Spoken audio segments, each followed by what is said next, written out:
আসসালামু আলাইকুম। বর্নেক্স নিউজ বাংলা অধিবেশন প্রবাহতে আপনাদের স্বাগত। আজ লন্ডন স্টুডিও থেকে আছি আমি ইভা রহমান, আর ঢাকায় আমার সাথে রয়েছেন রাফি আলম। চলুন শুরু করি আজকের গুরুত্বপূর্ণ সংবাদ। জানিয়ে দিব আজকের গুরুত্বপূর্ণ সব আপডেট। আন্তর্জাতিক সংবাদ প্রথমেই জানিয়ে দিব, রাশিয়া এখনও মধ্যপ্রাচ্যের বড় খেলোয়াড়। এরপর আরও জানিয়ে দিব, আমিরাতকে গুড়িয়ে দেওয়ার পরিকল্পনার চাঞ্চল্যকর তথ্য ফাঁস করল ইরান। এবং সর্বশেষ জানিয়ে দিব, সীমান্ত দিয়ে তেল পাঠাচ্ছে ইরান, ল্যান্ড রুটে যাচ্ছে লাখ লাখ ব্যারেল তেল। শুনছিলেন সংবাদ শিরোনাম, এখন বিস্তারিত। তবে তার আগে অনুরোধ থাকবে, এই ভিডিওটিতে একটি লাইক, কমেন্ট এবং চ্যানেলটি সাবস্ক্রাইব করে জানিয়ে দিন কোন জেলা থেকে বা কোথা থেকে আপনি আমাদের এই ভিডিওটি দেখছেন এবং শুনছেন।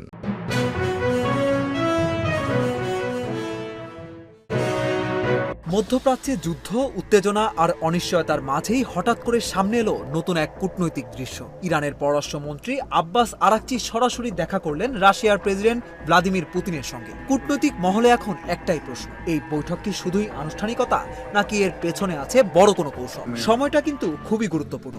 একদিকে যুক্তরাষ্ট্রের সঙ্গে ইরানের আলোচনা কার্যত স্থবির, অন্যদিকে মাঠের বাস্তবতায় সংঘাত এখনও থামেনি। লেবাননে হামলা চালাচ্ছে ইসরায়েল, হরমুজ প্রণালীতে উত্তেজনা চলছে। এই পরিস্থিতিতে রাশিয়ায় ইরানের এই উচ্চ পর্যায়ের সফর একটি স্পষ্ট বার্তা দিচ্ছে, ইরান একা নয়, তাদের পাশে এখনও শক্তভাবে দাঁড়িয়ে আছে বিশ্বের অন্যতম পরাশক্তি রাশিয়া। সেন্ট পিটার্সবার্গে হওয়া এই বৈঠক প্রায় 1.5 ঘন্টা স্থায়ী হয়। রাশিয়ার পররাষ্ট্রমন্ত্রী সের্গেই লাভরভ এই বৈঠককে গুরুত্বপূর্ণ বলে উল্লেখ করেছেন। আর ইরানের পক্ষ থেকে বলা হয়েছে, এই সম্পর্ক এখন কৌশলগত বন্ধুত্বের সর্বোচ্চ পর্যায়ে পৌঁছেছে। এখানে সবচেয়ে গুরুত্বপূর্ণ বিষয় হলো, রাশিয়া শুধু কথায় নয়, কার্যত নিজেকে মধ্যস্থতাকারী হিসেবে তুলে ধরছে। ক্রেমলিন স্পষ্টভাবে জানিয়েছে, তারা চাইলে ইরান সংকট সমাধানে মধ্যস্থতা করতে প্রস্তুত। প্রশ্ন হলো, রাশিয়ার এই আগ্রহের পেছনে কি আছে? বিশ্লেষকরা বলছেন, এটি শুধু কূটনীতি নয়, এটি প্রভাব বিস্তারের লড়াই। কারণ ইউক্রেন যুদ্ধের কারণে পশ্চিমা বিশ্ব থেকে অনেকটাই বিচ্ছিন্ন হয়ে পড়া রাশিয়া এখন মধ্যপ্রাচ্যে নিজের অবস্থান আরও শক্ত করতে চাইছে। এদিকে বাস্তবতা হলো, রাশিয়া ও ইরানের সম্পর্ক নতুন নয়। দুই দেশের মধ্যে দীর্ঘমেয়াদী সামরিক, অর্থনৈতিক ও রাজনৈতিক চুক্তি রয়েছে। এমনকি সাম্প্রতিক সময়ে গোয়েন্দা তথ্য আদান প্রদানের অভিযোগ ওঠে। অন্যদিকে এই বৈঠক এমন সময় হলো যখন যুক্তরাষ্ট্রের সঙ্গে আলোচনায় বড় ধরনের অগ্রগতি হয়নি। ইরান সরাসরি অভিযোগ করছে, যুক্তরাষ্ট্রের চাপ এবং সামরিক পদক্ষেপই আলোচনার পথে বড় বাধা।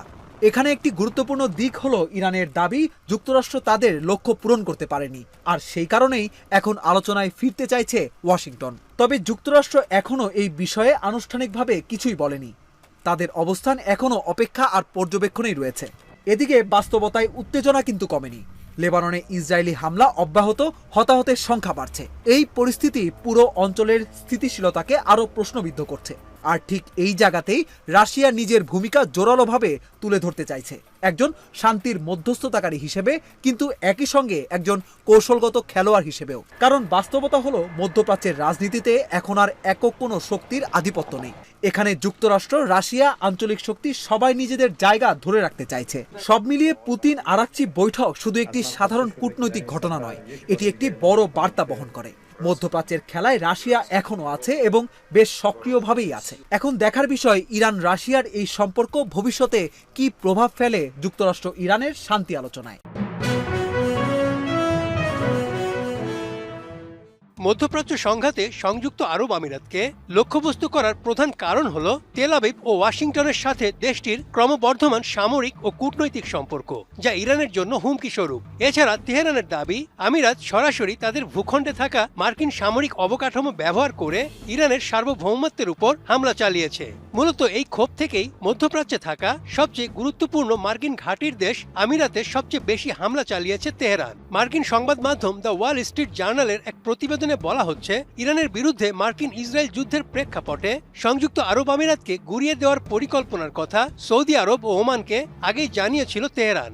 আবুধাবির সঙ্গে উপসাগরীয় প্রতিবেশী দেশগুলোর বিভাজন সৃষ্টির পদক্ষেপ হিসেবে ইরান এই পরিকল্পনা করেছিল বলে দাবি করছে সংবাদ মাধ্যমটি। প্রতিবেদনে বলা হয়েছে, সংযুক্ত আরব আমিরাতে ইরান অন্তত 2000 ব্যালিস্টিক মিসাইল ও ড্রোন হামলা চালিয়েছে। উপসাগরীয় দেশগুলোতে হাজার হাজার মার্কিন সৈন্য মোতায়েন রয়েছে এবং দেশগুলো যুক্তরাষ্ট্রের প্রতিরক্ষা খাতের ওপর নির্ভরশীল। মূলত এসব দেশকে চাপের মধ্যে রাখতেই আমিরাতকে সবচেয়ে বড় লক্ষ্যবস্তু করেছিল তেহরান। বিশ্লেষকদের মতে যুক্তরাষ্ট্র যদি সংঘাত থেকে সরে যায় তাহলে আঞ্চলিক ক্ষমতা হিসেবে ইরানের প্রভাব আরও বাড়তে পারে। এমন আশঙ্কায় আমিরাত আরও কঠোর অবস্থান নিয়েছিল। এমনকি আমিরাতের পররাষ্ট্রমন্ত্রী শেখ আবদুল্লাহ বিন জায়েদ যুক্তরাষ্ট্রকে জানিয়েছিল এই যুদ্ধ দীর্ঘ সময় ধরে চালানোর জন্য তারা প্রস্তুত। বিশেষজ্ঞরা বলছেন উপসাগরীয় অঞ্চলের অভ্যন্তরীণ ফাটলকে কাজে লাগিয়ে যুক্তরাষ্ট্রের মিত্র আরব দেশগুলোর মধ্যে দূরত্ব বাড়াতে চায় ইরান। সৌদি আরব ও আমিরাত উভয় দেশই আঞ্চলিক শক্তি প্রদর্শন করার চেষ্টা করছে এবং বিভিন্ন সংঘাতে ইরানের বিপরীত পক্ষকে সমর্থন দিচ্ছে। তারই খেসারত দিতে হয়েছে আমিরাতকে। এদিকে সৌদি আরব ও আমিরাতের মধ্যে সম্পর্ক দীর্ঘদিন ধরেই উত্তেজনাপূর্ণ। ওপেক থেকে আমিরাতের বের হয়ে যাওয়াটাও সেই তিক্ত সম্পর্কের সাম্প্রতিক উদাহরণ। মূলত ইরানকে ঘিরে যুদ্ধ পরিস্থিতি রিয়াদ ও আবুধাবিকে সংহত করার বদলে আরও দূরে ঠেলে দিচ্ছে। সব মিলিয়ে চলমান এই সংঘাত শুধু আঞ্চলিক নিরাপত্তা নয়, উপসাগরীয় দেশগুলোর পারস্পরিক সম্পর্ককেও নতুন করে চাঞ্চল্য তৈরি করছে। সাগরে নয়, এবার ডাঙাতেই তেলের রাজত্ব শুরু করেছে ইরান। একদিকে সর্বশক্তি দিয়ে হরমুজ প্রণালী ঘিরে পাহারা বসিয়েছে মার্কিন নৌবাহিনী, অন্যদিকে তাদের কড়া নজরদারিকে বৃদ্ধাঙ্গুলি দেখিয়ে বিকল্প পথে লাখ লাখ ব্যারেল তেল দেশের বাইরে পাঠাচ্ছে তেহরান। কঠিন নৌ অবরোধে ইরানকে শায়েস্তা করার আকাশকুসুম স্বপ্ন দেখেছিলেন প্রেসিডেন্ট ডোনাল্ড ট্রাম্প, কিন্তু তার পরিকল্পনা মাঠে মারা গেছে। তুর্কমেনিস্তান, পাকিস্তান হয়ে চীনা সীমান্ত রুট এবং উপকূলীয় জলসীমা দিয়ে তেহরানের বন্ধু দেশগুলোর পথে চলে যাচ্ছে সারি সারি তেলের ব্যারেল। ট্রাম্পের নেভাল ব্লকেড ধূলিসাৎ করে ইরান প্রমাণ করছে সামরিক মার পেঁচে তাদের দমিয়ে রাখা যাবে না। তাহলে কি ইরানি নেতাদের বুদ্ধিমত্তার কাছে আবারও হারলেন ট্রাম্প? হরমুজ প্রণালী ঘিরে মার্কিন নৌবাহিনীর ব্যাপক তোড়জোড় মোটেও লাভজনক হচ্ছে না। বিভিন্ন গোয়েন্দা সূত্রের হিসাব বলছে এরই মধ্যে অন্তত 34টি তেলের ট্যাঙ্কার মার্কিন ব্লকেডকে ধুলো দিয়ে বেরিয়ে গেছে। আন্তর্জাতিক নিয়ম অনুযায়ী প্রতিটি দেশের উপকূল থেকে 12 নটিক্যাল মাইল এলাকা তাদের নিজস্ব জলসীমা। চাইলেও মার্কিন বাহিনী সেখানে হস্তক্ষেপ করতে পারে না। আর এই সুযোগে উপকূল ঘেঁষা সি রুট সুকৌশলে কাজে লাগাচ্ছে ইরান। সমুদ্রপথে একটি ওয়েল ট্যাঙ্কার গন্তব্যে পৌঁছাতে সময় নিত প্রায় 40 দিন, অথচ রেল রোডের কারণে সময় লাগছে মাত্র 14 দিন। এর মধ্যে বড় চমক হয়ে এসেছে পাকিস্তান ইরান বন্ধুত্ব। মার্কিন ও ইসরায়েলি চাপ উপেক্ষা করে স্থলপথের বাণিজ্য রুটগুলো তেহরানের জন্য খুলে দিয়েছে ইসলামাবাদ। নেভাল ব্লকেড দিয়ে ইরানের অর্থনীতি পুরোপুরি ধসিয়ে দেওয়ার পরিকল্পনা ছিল মার্কিন প্রেসিডেন্ট ডোনাল্ড ট্রাম্পের, কিন্তু স্থলপথ ব্যবহার করে তেল পাঠানোর মাধ্যমে তেহরান বুঝিয়ে দিচ্ছে তাদের রপ্তানি থামানোর ক্ষমতা সম্ভবত আর কারণেই। হরমুজ প্রণালীর চারদিকে পাহারারত মার্কিন যুদ্ধজাহাজগুলো যেন রাতারাতি পরিণত হয়েছে নীরব দর্শকে। অন্যদিকে রেল ও রোড নির্ভর বিকল্প সাপ্লাই নেটওয়ার্ক আরও শক্তিশালী করে ফেলছে ইরান, ফলে সুরক্ষিত হচ্ছে তেহরানের সরবরাহ ব্যবস্থা।